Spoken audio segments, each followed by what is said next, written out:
What's happening, people? Blessed here with another breakdown video. This one is the one, what have I named it? I think I've just named it InstaFeed, but I'm just going to break it down quickly.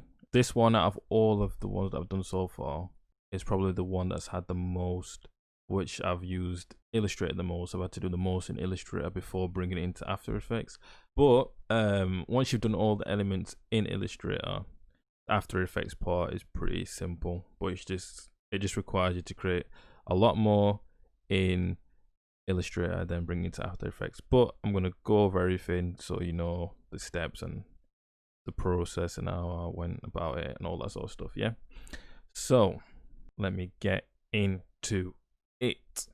Okay, so like I said, I had to create all the elements in Illustrator first of all. Everything from the phone to the icons to these screenshots here of my feed is all an individual image from my Instagram profile. This is just text up here, so I had to create all the elements in Illustrator. As you can see, even these icons, you know, it's all individual stuff, and then bring it into After Effects. So like I can, you know, drag it, it's resize it, whatever, you know, even here, like I said, so change it, whatever I want to do. That's obviously not a link, it's just text in italics in blue.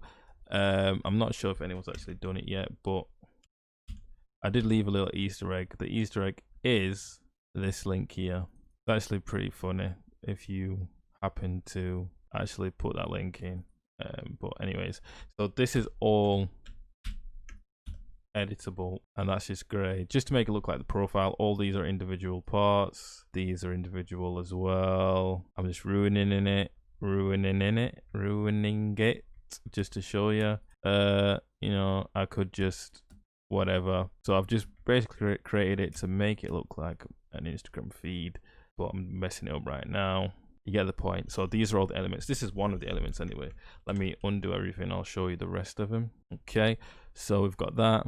Obviously I've said about that. That's an individual thing that I've brought into there. There with the blue icon. The blue icon actually is, if I get into it, it's pretty I mean, it's just got a tick on it. I did a tick using a pen tool. The actual blue star thing is, if we use the shape tool, star tool, we can actually do a quick one now.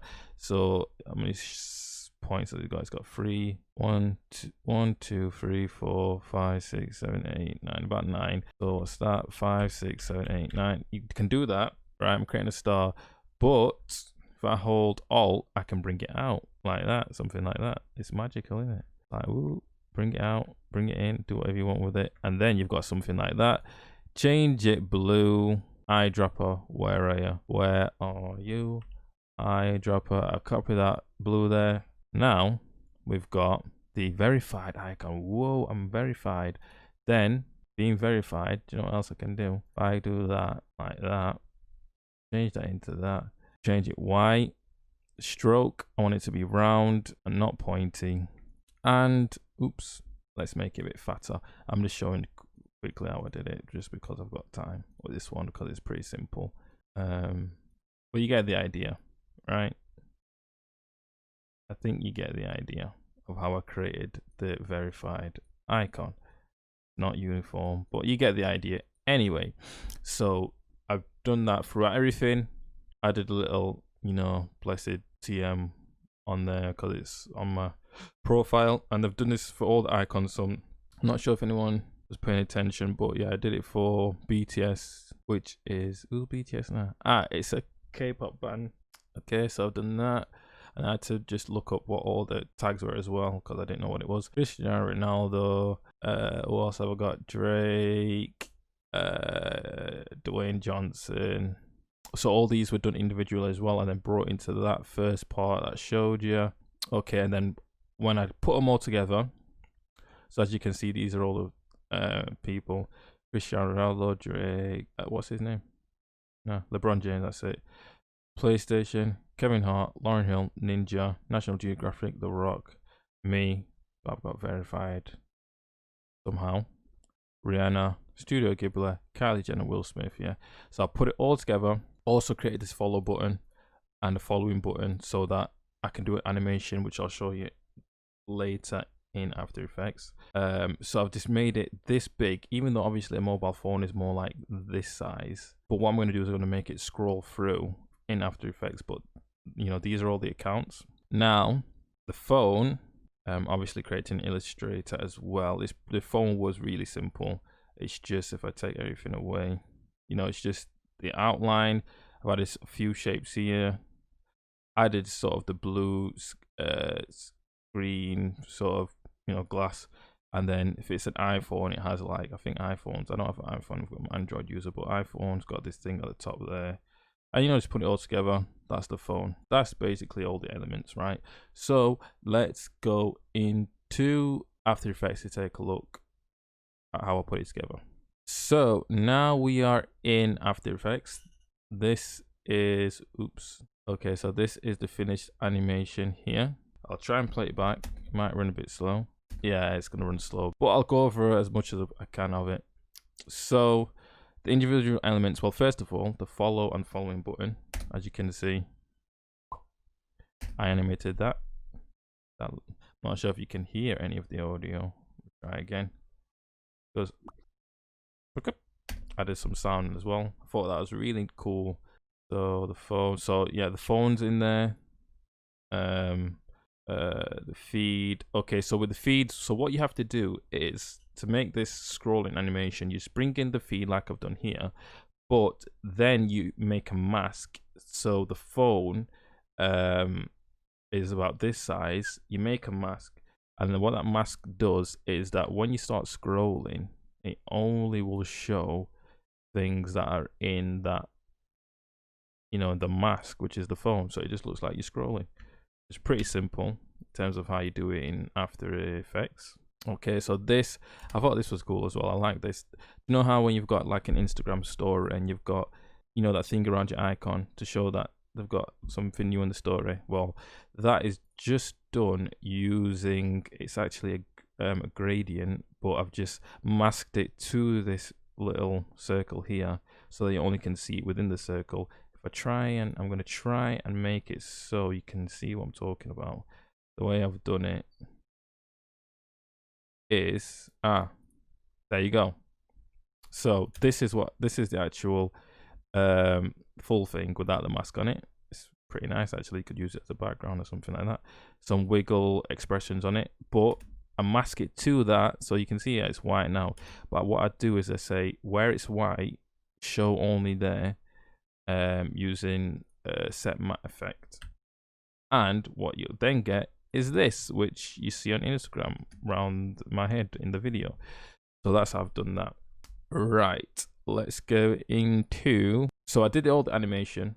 As you can see, there's a lot changed from, so the color's gone, that's gone, there's a lot. So basically, after I did the animation of the phone, it's, you know, scrolling. I told you how to do the scroll. I did some scaling on it as well, so it kind of zooms in, zooms out, swipes page and flies off. I did a lot of touches to it in terms of making it look a bit grainy, a bit gritty. I've also lowered the frame rate because, well, I'm not sure if you know, but in like mostly in films and stuff like that, they'll use maybe like 24 to 30 frames, which gives it more of a cinematic look. Whereas a lot of the, well, I think soaps actually use like 60 frames per second, but there's a certain look that lowering the frame rate will give you rather than having it high. But I dropped it all the way down to 12 so that it looks a bit faster because you're skipping frames, so it makes animation look faster. It does look a bit jumpier, but that's like a desirable effect sometimes as well. Yeah. So this background, you've seen it before where the circle was. So I put this in this background, but I added a few effects on top of it. Eventually, you're going to get it to look like this. You see that? So it's got like a vignette. I've made it white. I've also added some fractal noise. You can see these little particle bits. I've talked about fractal noise before. It's like one of the most used valuable tools in After Effects once you master it. There's so many different things you can do with it. you know, but that's like fractal noise is a whole big thing in itself. Once I did that, I also added these two in the background. So that's the first one, that's the second one. I wanted it, you know, give it a bit more interest. So just so you can see, because it's a the feed's quite small. Let me zoom in, drop one here, so you can maybe see it a bit more. Also, I've changed the sort of style to overlay in terms of the you know, the gradient. So if I put that back to normal, it looks like that. I can even do a few different things, like that style as well, where you can barely see through it, but it's still vivid colors, you know, like that. You can even, ooh, look at that. You can even make it look like that. But I decided that overlay was the effect that I wanted to go for. It was pretty nice, right? So you can see animation zooms in. All of this is all parented into one layer. So it's just, all I'm doing is scaling this up so you can see it looks like it's zooming in, scaling it down when it zooms out to make it look like it's going away. That's all that is, right? Everything, like I said, most of all of this animation is done in Illustrator beforehand. So there's not much creating in After Effects in terms of the different elements. All you're doing is putting the elements together once they are created, and it's just scaling up and moving different things and masking things, then adding a bit of detail in the background. Like I said, this one, out of all of them that I've done so far, this one is the one that I've had to do most work in Illustrator beforehand and bring it into After Effects after. But yeah, that's basically the animation. I mean, let me see if I can get it to play smooth. I've added some audio as well, some music to it. Okay, but you know, this one was a quick one. Like I said before, you know, if you do enjoy them, let me know and I will create more. Also the introduction, you know, where it comes in with a beat and it says, oh, it's all blessed. I'm planning on doing a proper one just for the walkthroughs. You might see it like once or twice again, but you're not going to see it very soon. I'm just going to make a, you know, a different one for the walkthroughs. I'm planning on uploading these to my YouTube channel as well, because I haven't done anything on the YouTube for years, just so I've got content on there. But the reason why I'm making a different introduction is because I'm planning on doing other stuff, not just like the motion design and stuff like that. For the motion design and stuff like that, I'll have a certain introduction, and then that It's All Blessed one, it'll be more on YouTube with other stuff. So if you do like the content, you know, make sure to like and comment. But yeah, that's been it for this one. I'll be sure to show some more animations in the future. Okay, peace out.